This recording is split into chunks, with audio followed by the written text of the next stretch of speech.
Good afternoon, everyone.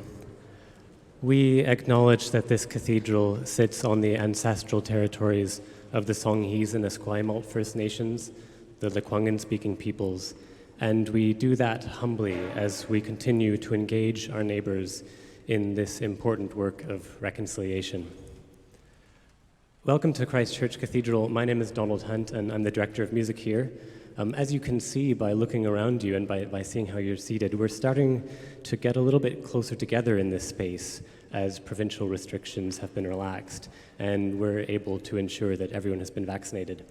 Please do continue as you are doing to wear your masks while in this space. Before handing things over to the Emily Carr String Quartet and Robert Holliston, I'll just say a few words about upcoming musical events here at Christ Church Cathedral. I don't know how many of you realize that here at the Cathedral we have a very robust program which focuses on educating young musicians in the art of professional choral singing.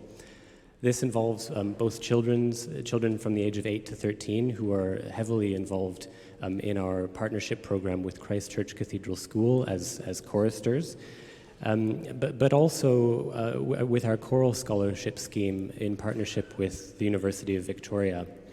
One of our choral scholars, Olivia Duffin, will be giving her final recital for a Bachelor of Music degree tomorrow in the Cathedral at 4 p.m. So that'll be in this space, and admission is by donation, and your support for that concert goes right back into our choral scholarship scheme. So I do encourage you to attend to hear what will be an excellent concert tomorrow. In a couple of weeks' time, on Saturday, November 20th, this is a tradition here at the Cathedral, which we gave a rest last year because of the pandemic, but we're delighted to get back to this now. It's our annual St. Cecilia's Day musical open house, and that runs from 9 a.m. until 6 p.m.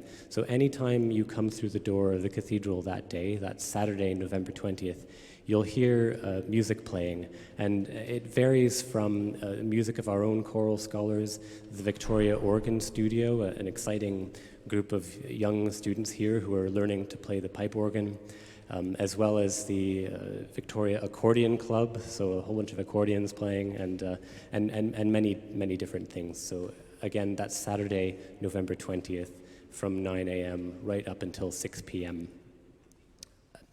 And one final thing that I'll draw your attention to, in early December, we're welcoming the return of our presenting partner, EMV, who bring us a program of Corsican polyphony featuring Ensemble Constantinople and Affiletta. The last concert in this series, which was towards the end of September, was a real hit, and it completely sold out. I don't know if any of you were at that concert. A few hands have gone up. It was truly excellent, and so I'm telling you this to encourage you to go and get your tickets for this next concert on December 5th, which is Saturday or Sunday, I can't remember. But please go get your tickets, packbaroque.com. Today, we're all gathered here for a very special occasion. It's the culmination of this 9-concert series of Beethoven string quartets. And again, I'd like to get a show of hands of how many of you have been with us for the whole series, whether that be in person here or online. Are there any of... Congratulations. I mean, it's both a real triumph for the quartet to have done that, and for you to have been there to walk through that with them, and also hearty congratulations to our sponsors who made this possible. Those sponsors include the Gail O'Riordan Climate and Legacy Fund at the Victoria Foundation, the BC Arts Council, and the Capital Regional District, as well as a number of private sponsors and supporters. So if you've enjoyed hearing the Emily Carr String Quartet in this space, as I have over the past year or so, you'll be really pleased to hear that we're currently working on another project for next year. So I can't say any more about that, but more details will be to come. So please keep reading our newsletter. And now, for the last time, please would you welcome Robert Holliston to tell us about the music of Beethoven.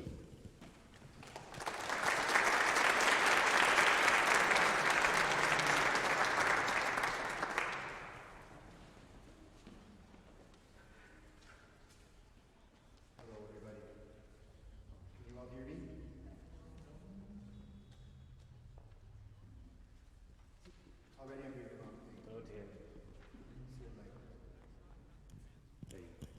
Hi, everyone. Can you hear me?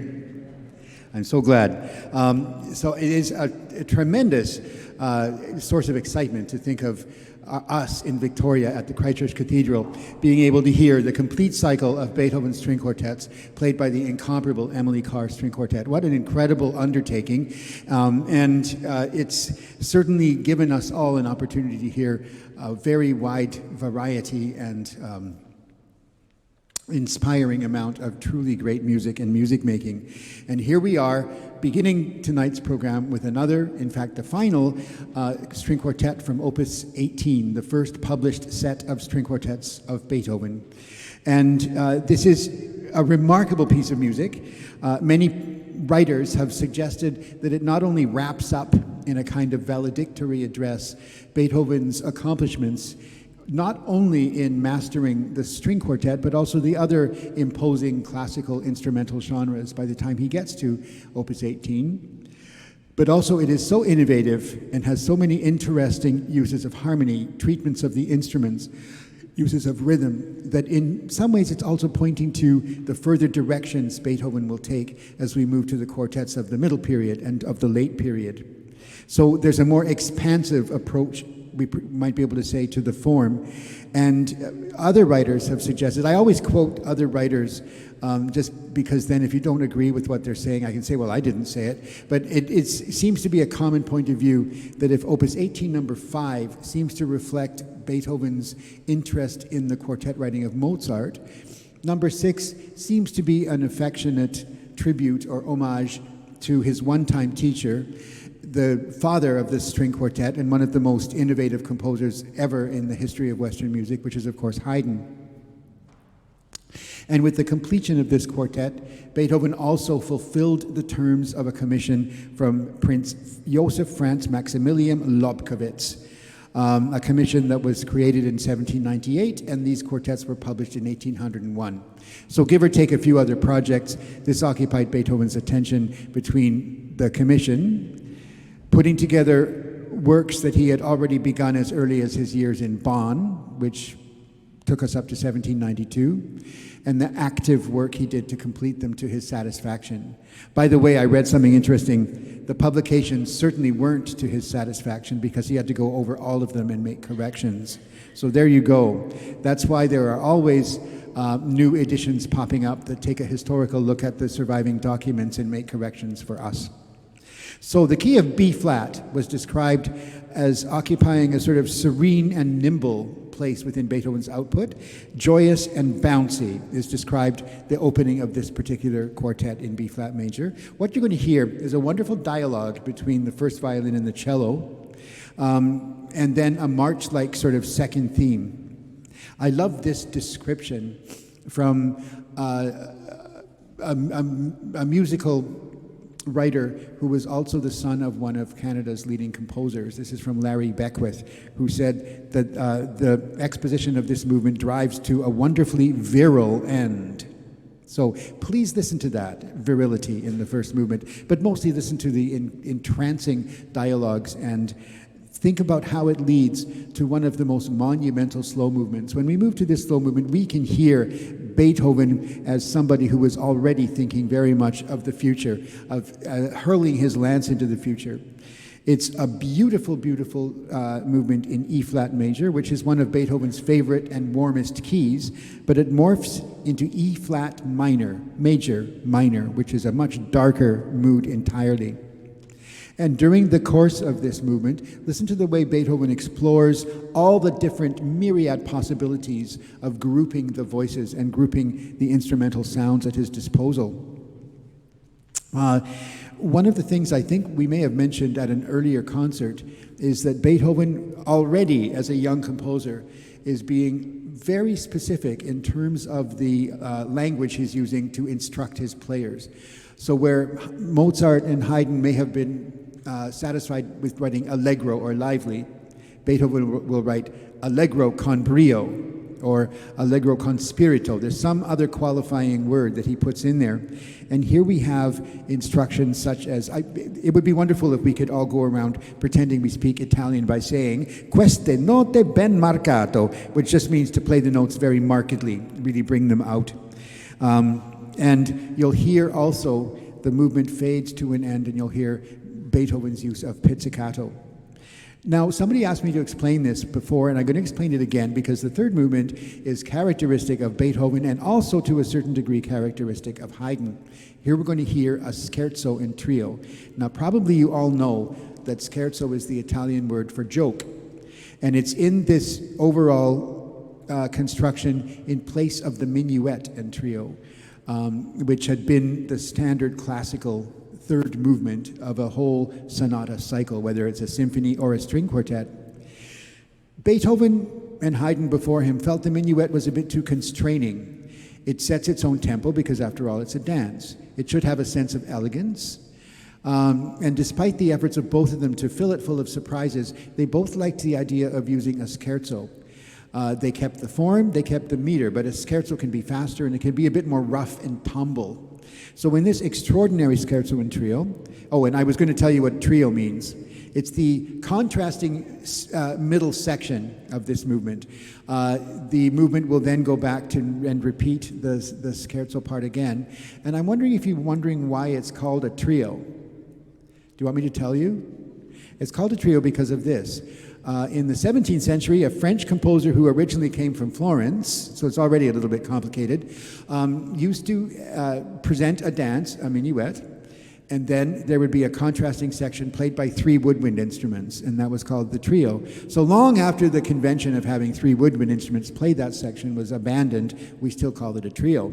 That composer, by the way, was Lully, and he has a famous death where he jabbed his walking stick into his shoe, it pierced the leather of his foot. He was conducting while he was doing this, and he developed gangrene and died. We shouldn't laugh, but we are prone to do so. Anyway, the scherzo will take advantage of a rhythmic device known as the Hemiola, where it'll play with the difference between going 1, 2, 3, 1, 2, 2, 2, 3, 2, or 1 and 2 and 3 and, or 1, 2, 3, 2, 2, 3, or 1 and 2 and. So this, if you find this is reminding you of a song from West Side Story that goes, I want to be in America, that's not a coincidence. So it also will feature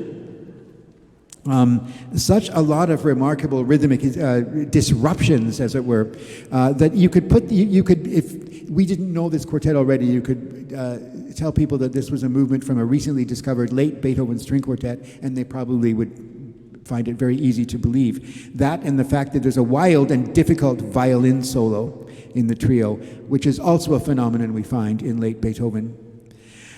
Now, Beethoven was always interested in exploring the potential of strong contrasts in his music. So in the fourth movement, we have a beautiful adagio, and if the third movement plays with the complexities of rhythm, this movement will play with complexities of harmony.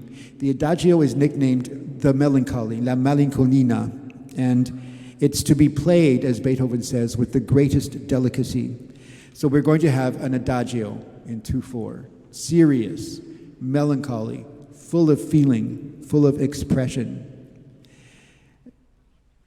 alternating forte and piano chords. And one writer said, spooky and sad.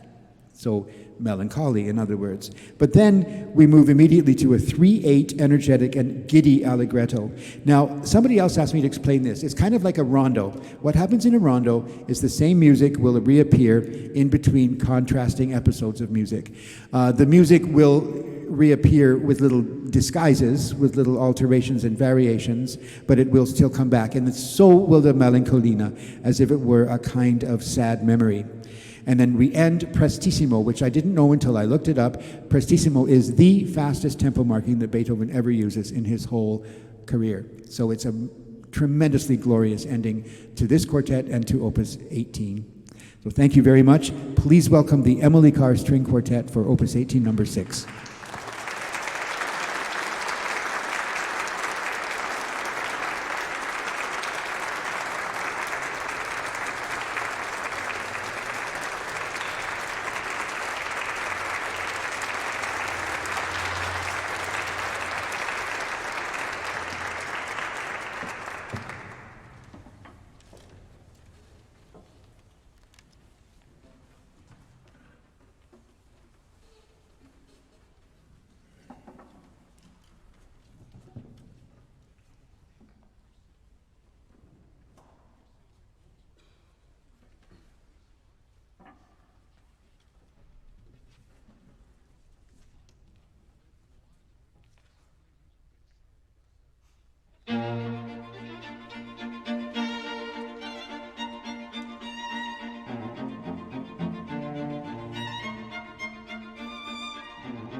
Well, wasn't that an exhilarating performance and an exhilarating piece? My goodness. So from 1802 to 1826 is quite a long way, and a lot of things happened in Beethoven's life between the Quartet No.6 and then the final quartet we're hearing now, Opus 135, which is the last complete work that Beethoven wrote. It's interesting to contemplate that the very final things that were being written by Haydn also were written in 1802, and they were string quartet movements as well. This is the genre that seems to have brought these masters some solace in their final years, except that Haydn was a man of 77 who had gone through a great deal in his life, and it, for the period, was a very long life. Beethoven, I think we don't need to assume, was aware that the end of his life was imminent when he was writing this piece. And in fact, very often we tend to assume, because of some of the romantic biographies, that the difficult periods in Beethoven's life were mirrored in his music, in the drama of his music, in the many, many different dynamic effects and harmonic ambiguities and sometimes violent passage work. But one of the people that has pointed this out is William Kinderman, who was a professor at UVic some time ago. He said Beethoven as often as not responds to the vicissitudes of life with a rather rough German humor, and there are elements of that in the piece we're going to listen to now. The only piece actually that Beethoven completed after 135 is the second finale to the B-flat quartet, the one you heard a couple of concerts ago, in which the Emily Carr string quartet not only played that quartet, but then ended with the original ending, the Great Fugue, or Die Große Fuge. And when people refer to the late string quartets, they refer to them as if the body of work was framed sort of from the beginning by the knowledge that Beethoven would die in 1827, and it's quite likely he wasn't aware of that. And as a matter of fact, Opus 135 isn't like the other quartets, and it's not beyond the realm of possibility that Beethoven would wonder and scratch his head, why on earth are you putting these pieces together as if it's one long piece? In any case, of course, it would never be mistaken for an Opus 18 string quartet either, although some of the passages in the work you just heard are parts of the Beethovenian language that continue throughout his career. But in any case, first of all, it's in 4 movements, and if you remember hearing some of the other concerts, the late quartets are often in as many as 7 movements, as if Beethoven is creating an early 19th century suite seen through the eyes of somebody who's lived through the classical era. But this does not do that. And it is a work that also was described as the black sheep of the late quartets, precisely because of its smaller scale. In the first movement, for example, you're not going to hear so many of the subito dynamics, the sudden changes of dynamics, the vast array of harmonic dissonances. We move to something that can be described, and is described by somebody, as basically a Haydn-esque allegretto in 2/4 time, in which 4 friends share a melody between them. Sometimes 2, sometimes they break up into little group, sometimes the melody becomes fragmented, so everyone gets a piece. And the movement is also in a somewhat typical sonata form. So we have the very sections of a sonata form. I won't go into the detail of that, but the very things that we heard in Opus 18, number 6, first movement, will be heard in this as well. Now, the second movement, again, is a scherzo, and as this was described, it's too good not to quote.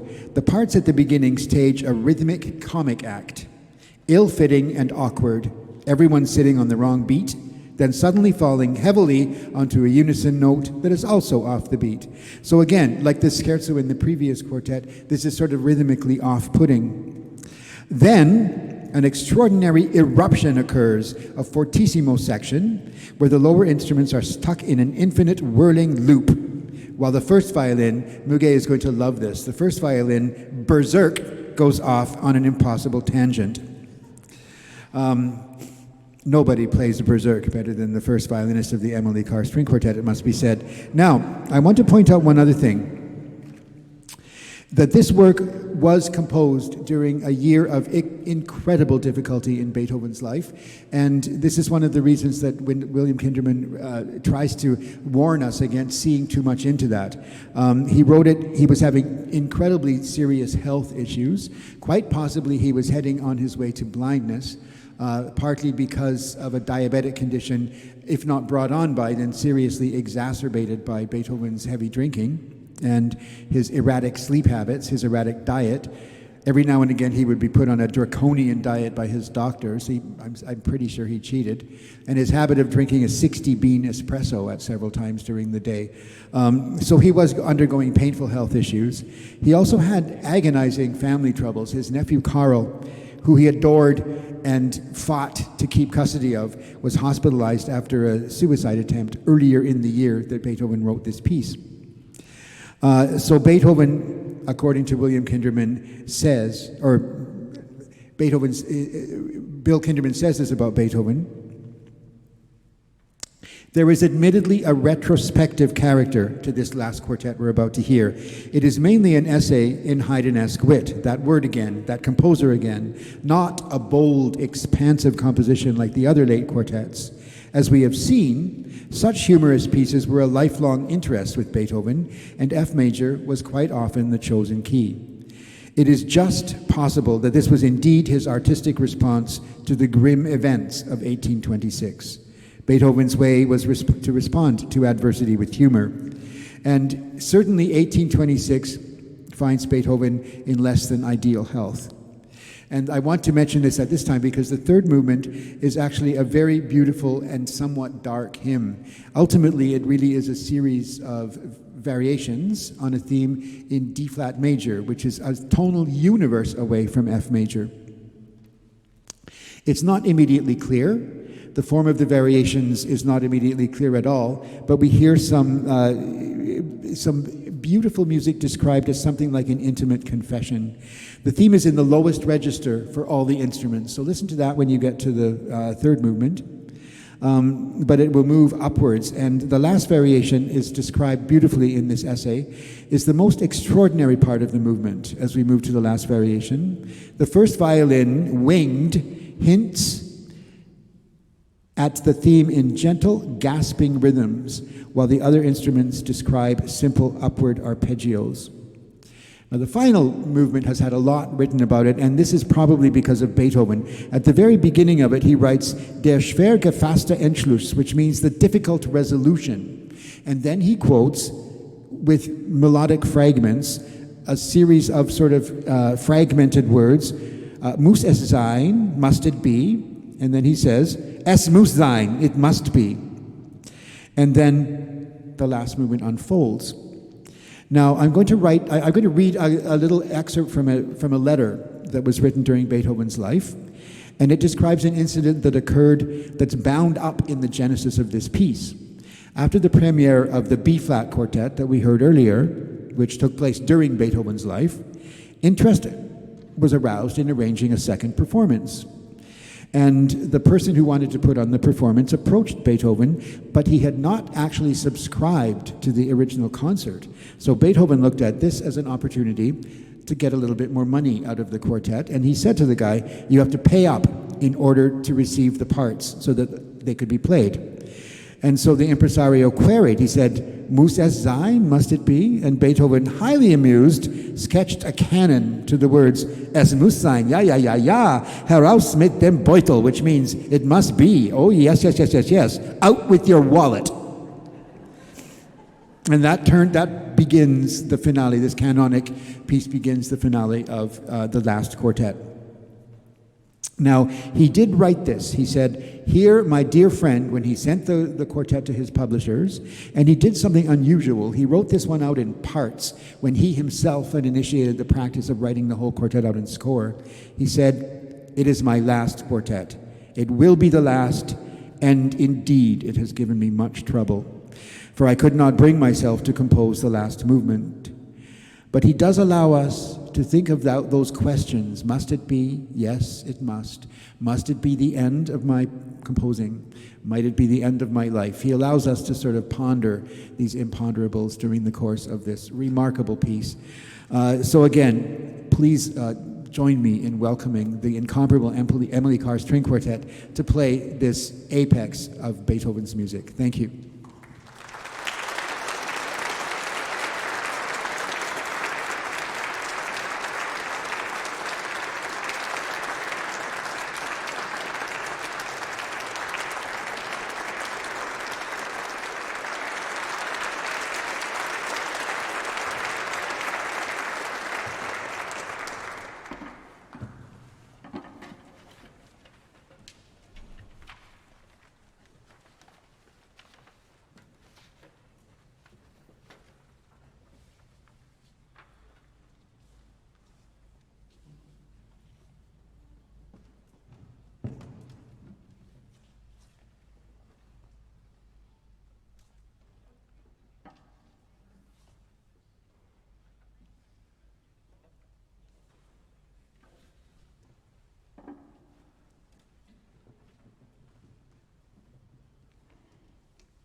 Thank